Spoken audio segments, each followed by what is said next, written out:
మా పిల్లలు కూర్చోండి అన్న, పిల్లలు కూర్చోండి అమ్మా.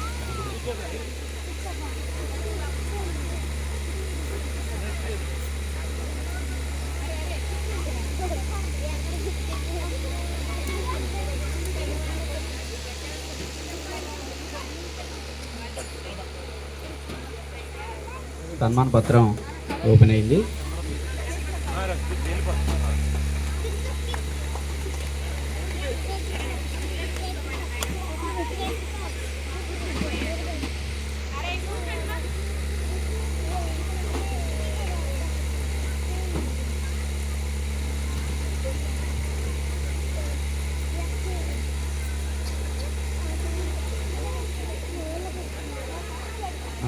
ఇంతసేపు సార్ గురించి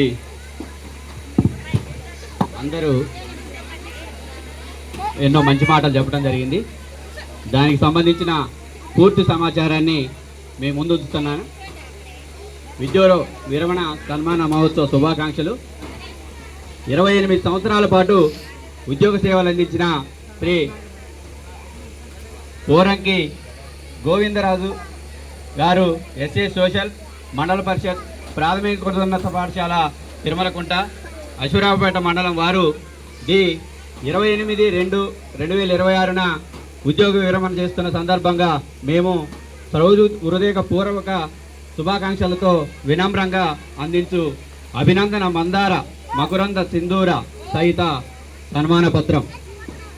ఊగిసలాడుతుంది కెరటం, కనిపెంచని కడలిని వీడలేక, తను వలిచిన ఒడ్డును చేరుకోలేక, అలాగే ఊగిసలాడుతాడు ప్రతి ఉద్యోగి.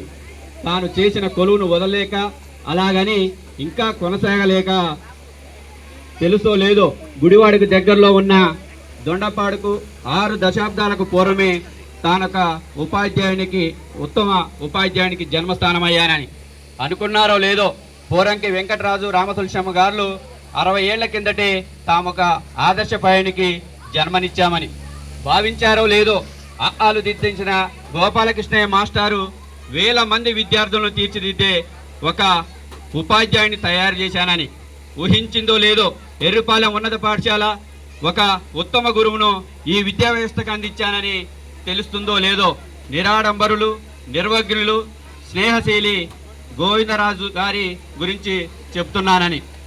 పోరంకి వెంకటరాజు రామతులసమ్మ గారి ఆఖరి సంతానమైన గోవిందరాజు గారు పాఠశాల విద్య అనే పిల్ల కాలవను ఎర్రుపాలెంలో దాటి బనిగండ్లపాడు ప్రభుత్వ ఇంటర్ కళాశాల అనే ఏటిలో ఈది జలగంగ వెంకటరావు డిగ్రీ కళాశాల అనే నదిలో నావగా సాగి అన్నామలై విశ్వవిద్యాలయం అనే సంద్రంలో అలగా ఎగిసిన విద్యార్థికులు వేరు. పోరంకి వంశతిలకులైన గోవిందరాజు సారు మీ జీవితం 3 పువ్వులు 6 కాయలుగా వృద్ధి చెందాలని ఆశిస్తాం. అలాగే మీ ఉద్యోగ జీవితం 2 కేడర్లు 3 మండలాలు 5 పాఠశాలలుగా సాగిందని భావిస్తాం. 26/10/1998లో ప్రథమ నియామకం పొంది 18/6/2024లో పదోన్నతి సాధించి 28/2/26లో పదవీ విరమణ చేస్తున్న మీ ఉద్యోగ జీవితాన్ని అడిగితే చెప్తుంది మీరెంతటి అంకిత భావులో. వేలేరుపాడు మండలంలోని ఎర్రబోరు అశ్వరావుపేట మండలంలోని మావిలవారిగూడెం బడులను మీ అవార్డులు సాధించిన కాంప్లెక్స్లను అడిగితే చెబుతాయి మీరెంతటి సుబోధకులు.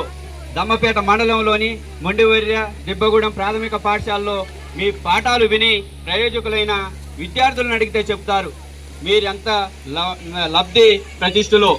మీ ఆఖరు మజిలీ తిరుమలకుంట ప్రాథమిక పాఠశాలను అడిగితే చెబుతున్నట్లు మీరు వృత్తి పట్ల మీరెంతటి నిబద్ధులు. మీ సతీమణి అరుణశ్రీ గారు, మీ సంతానం శ్రీనివాస అభినయ్ సింధు భార్గవులను అడిగితే చెబుతారు మీరెంతటి ప్రేమామయిలో. కూరపాటి శేషంరాజు స్వరాజ్యలక్ష్మి గారిని అడిగితే చెప్తారు వారి చిన్నల్లుడు ఎంత బుద్ధిమంతులు. కోడలు పూర్ణిమ అల్లుడు శ్రావణ్ని అడిగితే చెబుతారు మామగారెంతటి సహృదిలో. చివరకు శిక్షణవర్మని అడిగినా చెబుతుంది తాతగారెంతటి దయామయులో. ఆఖరికి మీ స్నేహితులను అడిగితే చెప్తారు రాజుగారెంతటి స్నేహశీలురో. ఆ మాటకొస్తే మిమ్మల్ని ఎరిగిన ప్రతి వారు చెబుతారు మీరెంతటి నిరాడంబరులో. అందుకే అంటున్నాం మీరు గోవిందరాజే కాదు మకుటం లేని మహారాజు అని. జీవితం ఒక ఆట అయితే ఆడి గెలవాలి. అది మీరైనా నేనైనా. జీవితం ఒక యుద్ధం అయితే తప్పదు, పోరాడి గెలవాలి. అది మనమైనా ఎవరైనా. అంతేగాని పట్టించుకోకుండా కూర్చోవడము, పలాయనం చిత్తగించడం జరిగితే వారు కేవలం మనిషి అవుతారు. సాధించిన దానితో తృప్తిని పొందితే వారు సామాన్యులు అవుతారు. అలాగాక అహర్నిశలు శ్రమించి అంకిత భావంతో పనిచేసే వారు గోవిందరాజులు అవుతారు.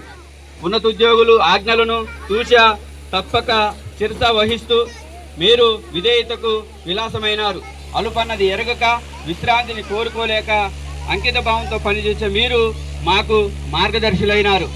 పనిచేసిన ప్రతి చోట ప్రశంసించబడిన మీరు 28 సంవత్సరాల పాటు ఉద్యోగ సేవలు అందించి